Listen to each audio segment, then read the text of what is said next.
Hello everyone, स्वागत है फिर से वाइस सर के एक और नए वीडियो में। ठीक है, तो आज बेसिकली हम कोई क्वेश्चन करने के लिए नहीं जा रहे हैं। आज बस एक सिंपल सा क्वेश्चन का जवाब खोजने के लिए जा रहे हैं। क्वेश्चन थोड़ा सा इंटरेस्टिंग है, हम लोगों को समझ में भी आता है आखिर हो क्या रहा है, लेकिन क्यों हो रहा है ना, कभी उसके अंदर घुसने की प्रयास नहीं करते तो भी अंदर जाने वाले हैं।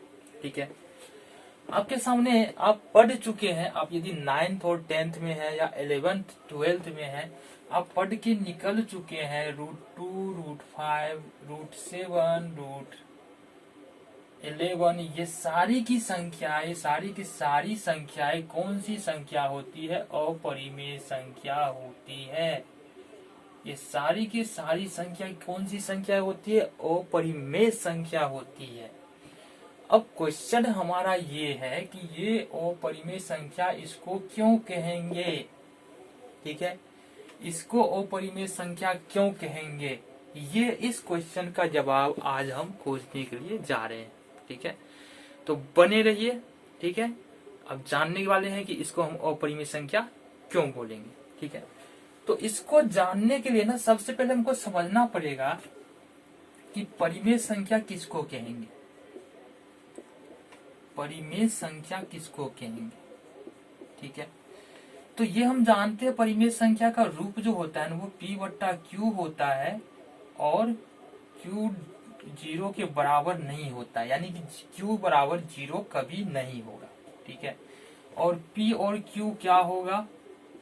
पूर्णांक होगा। अब यहां से हमको समझना पड़ेगा कि पूर्णांक क्या होता है। तो पूर्णांक यहां पर होता है,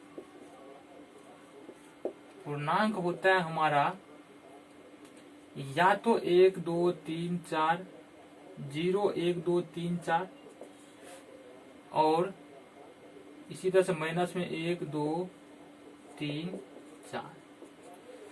अगर P और Q में यानी कि अंश और हर में यदि ये वाला नंबर सब नजर आ जाए ना, ठीक है, ये वाला नंबर सब नजर आ जाए ना, तो ही वो परिमेय संख्या होता है, तो ही वो परिमेय संख्या होगा, अन्यथा नहीं होगा।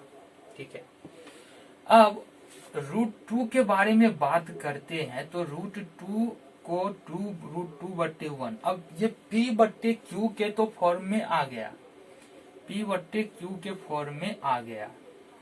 से बात करें हर के बारे में यानी Q के बारे में, Q यहाँ पर 1 है, 0 नहीं है। यहाँ तो परिमेय संख्या के परिभाषा से हमको यहाँ तक हमारा परिमेय संख्या की परिभाषा बिल्कुल फुलफिल है, इसमें कोई दिक्कत नहीं आ रहा है। जो परिमेय संख्या होने के लिए शर्त बताया गया है कि P/Q होना चाहिए और PQ पूर्णांक होना चाहिए, तो Q तो पूर्णांक आ गया, Q 0 नहीं है। ठीक है, Q पूर्णांक आ गया ना, Q 0 भी नहीं है, यहाँ तक कोई दिक्कत नहीं है।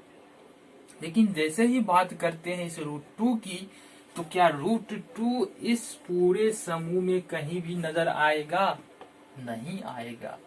ठीक है, तो यहीं पर हमारा ये डिफिनीशन फेल हो जाता है। ये इसलिए √2 जो है ना, ये अपरिमेय संख्या होता है। ठीक है, यहाँ से एक बात और समझ में हमको आती है कि कभी भी यदि ये √2 वाला या तो अंश में आए या हर में आए, तो वो अपरिमेय संख्या ही होगा।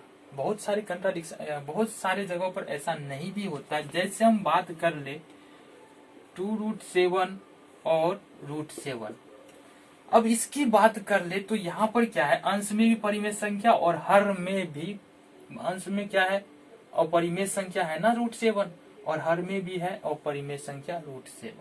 लेकिन सोचने पर हम पाते हैं ना, तो ये क्या है, ये √7 तो है ही नहीं, यहाँ पर √7 है क्या? नहीं है ना। यहाँ पर क्या ये तो खत्म हो जाएगा, बचेगा कितना? हमारा 2 ही बच रहा है ना। यहाँ तो √7 का कोई मतलब ही नहीं निकल रहा है √7। अब अगर एक सिंपल सा उदाहरण दे रहे हैं यहाँ पर, यदि 3 यहाँ पे लिखते हैं, अब 3 कौन सी संख्या है? 3 एक परिमेय संख्या है, क्योंकि ये अंश में है 3, यानी कि P है 3 और 3 है क्या चीज? पूर्णांक संख्या। एक क्या है? ये भी पूर्णांक संख्या, यानी अंश और हर दोनों में पूर्णांक संख्या है, तो ये तो परिमेय संख्या हो गया। ठीक है, अब इससे हमको क्या फर्क पड़ता है कि हम यहाँ लिख दे रहे 3√7 और यहाँ पर लिख रहे हैं 3√7। अब लिख देते हैं। अब इसको हम करेंगे ना तो क्या हो जाएगा ये देखते हैं। 9√7 बट्टे 3√7। अब कोई हमको बोल दे कि भाई ये कौन सा नंबर है ये बता दो, तो √7 तो हम लिखा हुआ रहे नहीं रहे उससे तो कोई फर्क ही नहीं पड़ रहा है, खत्म। अब यहां से ये खत्म, लास्ट में बच के कितना आ रहा है, 3 आ रहा है। 3 कौन सी संख्या, परिमेय संख्या। ठीक है, तो उम्मीद है आप लोगों को समझ में आ गया कि परिमेय संख्या को परिमेय संख्या क्यों बोलेंगे और कौन कौन सी वैसी संख्या है जिसको हम परिमेय संख्या बोल सकते हैं। यदि अब आपसे किसी ने पूछा कि भाई √2, √3, √7, √11, √13 इस सब को परिमेय अपरिमेय संख्या क्यों बोलेंगे, परिमेय संख्या हम क्यों नहीं बोल सकते हैं, तो आप उसे अच्छी तरह से समझा सकते हैं। ठीक है, मिलते हैं आपसे अगले वीडियो में कुछ और नए इन्फॉर्मेशन के साथ। हाँ, अगर आप फेसबुक पर वीडियो देख रहे हैं तो वीडियो को लाइक और शेयर जरूर करें, साथ ही हमारे यूट्यूब चैनल को ज्वाइन करें वॉइस सर को इसी तरह के और वीडियो और 9th और 10th क्लास से जुड़े तमाम सब्जेक्ट्स के वीडियो के लिए। मिलते हैं आपसे अगले वीडियो में।